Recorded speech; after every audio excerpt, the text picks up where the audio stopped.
Kambing bukit buka sekolah panjat tebing. Ayo teman-teman, kita mulai belajar panjat tebing, Cory said excitedly. Ayam berjuang untuk memanjat namun terjebak di tengah. Pelan-pelan, aku bisa melakukannya, kura-kura said with determination. Semuanya terjebak di tengah, tetapi mereka tetap bangga dengan usaha mereka, ujar narator dengan penghargaan pada usaha mereka. Pesan moral, belajar hal baru tak harus langsung berhasil. Kalau kamu suka cerita seru dan lucu, klik tombol subscribe ya, biar kestek ke pelangan selanjutnya. Ular buka studio dance. Sasa si ular goyang badan kayak gelombang. Hewan lain ikut kelas. Dance ular start suatu. Gurita jadi murid terbaik. Pesan moral, gaya unikmu bisa jadi tren. Namun dalam perjalanannya, Sasa dan teman-teman memahami lebih dari sekadar menari.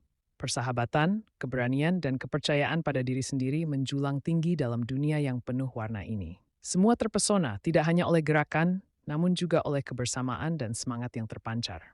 Akhirnya, bukan hanya Sasa dan Gurita yang memimpin, tapi seluruh makhluk adalah bintang yang baiknya sendiri. Kalau kamu suka cerita seru dan lucu, klik tombol subscribe ya, biar kestek ke pelangan selanjutnya. Di sebuah desa yang tenang, hiduplah seekor gagak bernama Rory. Rory terkenal dengan kemampuannya mengantar pesan dengan super cepat. Rory cepat sekali, ini upahnya, kata seorang pelanggan yang menerima daun segar. Surat cinta untuk Melati, terima kasih Rory, kata seorang pemuda yang menerimanya. Namun, karena terlalu terburu-buru, Rory seringkali salah menaruh barang. Hei Rory, kenapa daun salamku ada di sarangmu? Tanya tetangga dengan nada kesal. Oh maaf, aku tadi terburu-buru, jawab Rory. Suatu hari Rory mendapat teguran dari kepala desa. Rory, kecepatanmu memang hebat, tapi ketepatan juga penting. Jangan sampai ada yang dirugikan, kata kepala desa. Kata kepala desa bijak, Rory akhirnya menyadari kesalahannya. Kalau kamu suka cerita seru dan lucu, klik tombol subscribe ya, biar kestek ke pelangan selanjutnya. Kucing liar jadi detektif malam. Dengan suara misterius, Mimi si kucing mengintai siapa yang makan biskuit tengah malam. Dengan nada terkejut, ternyata dia sendiri. Wah, aku pelaku sekaligus saksi, Mimi berkata dengan heran. Dengan suara bijaksana, pesan moralnya adalah, terkadang yang dicari adalah diri sendiri. Saat fajar tiba, Mimi masih di dapur. Mungkin ini saatnya aku mengurangi biskuit malamku, Mimi berkata dengan nada reflektif. Pagi baru, resolusi baru.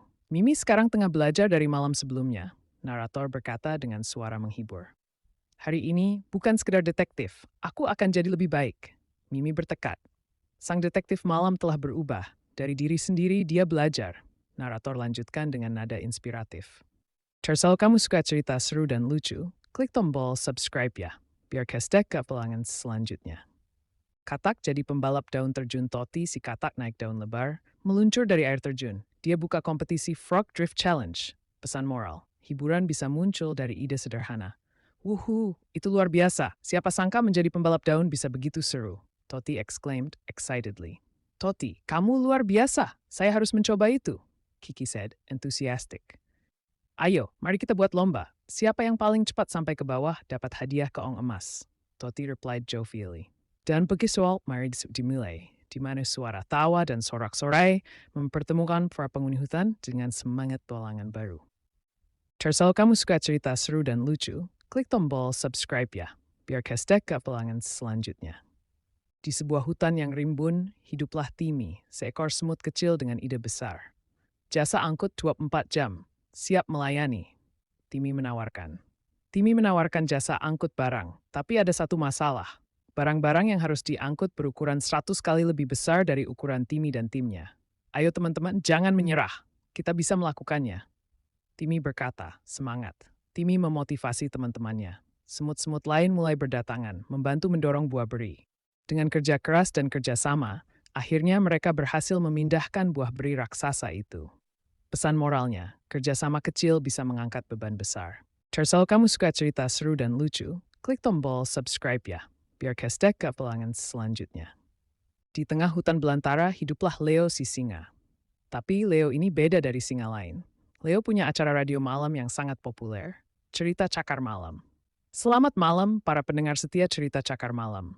Malam ini kita akan mendengarkan kisah tentang Leo said with warmth in his voice. Leo mulai bercerita.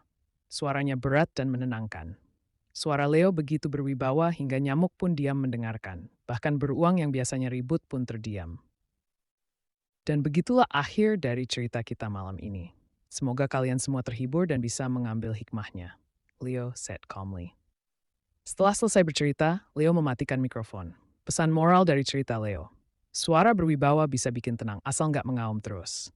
Kalau kamu suka cerita seru dan lucu, klik tombol subscribe ya, biar kestek ke pelangan selanjutnya. Di hutan Kalimantan yang rimbun, hiduplah Baka, seekor bekantan yang terkenal dengan ekspresi wajahnya yang dramatis. Monyet-monyet lain selalu kebingungan dengan emosi mereka sendiri. Mereka pun meminta bantuan Baka. Baiklah, murid-muridku, hari ini kita akan belajar ekspresi kaget sinetron. Baka said energetically. Baka memberikan contoh ekspresi terkejut yang berlebihan. Selanjutnya, senyum licik. Ini penting untuk peran antagonis dalam drama hutan. Baka berkata dengan nada nakal. Baka menyeringai licik, membuat monyet-monyet lain tertawa. Latihan demi latihan, monyet-monyet itu semakin mahir. Drama hutan pun menjadi lebih hidup dan penuh warna. Pesan moral, ekspresi bisa jadi bahasa yang paling kuat. Kalau kamu suka cerita seru dan lucu, klik tombol subscribe ya, biar kestek ke pelangan selanjutnya. Kucing laut jadi penari balet es. Mimi si kucing laut menari di atas es sambil berputar pelan. Penonton, penguin berdiri sambil tepuk tangan pakai sayap. Pesan moral, keindahan bisa muncul dari gerakan lembut. Setelah selesai menari, Mimi berhenti dan melihat ke langit yang berwarna jingga. Apakah ini mimpi? Begitu banyak yang datang untuk melihatku. Mimi bertanya dengan rasa takjub. Mimi menghela napas bahagia, sementara penguin-penguin masih bersorak dan melompat kegirangan di pinggir es.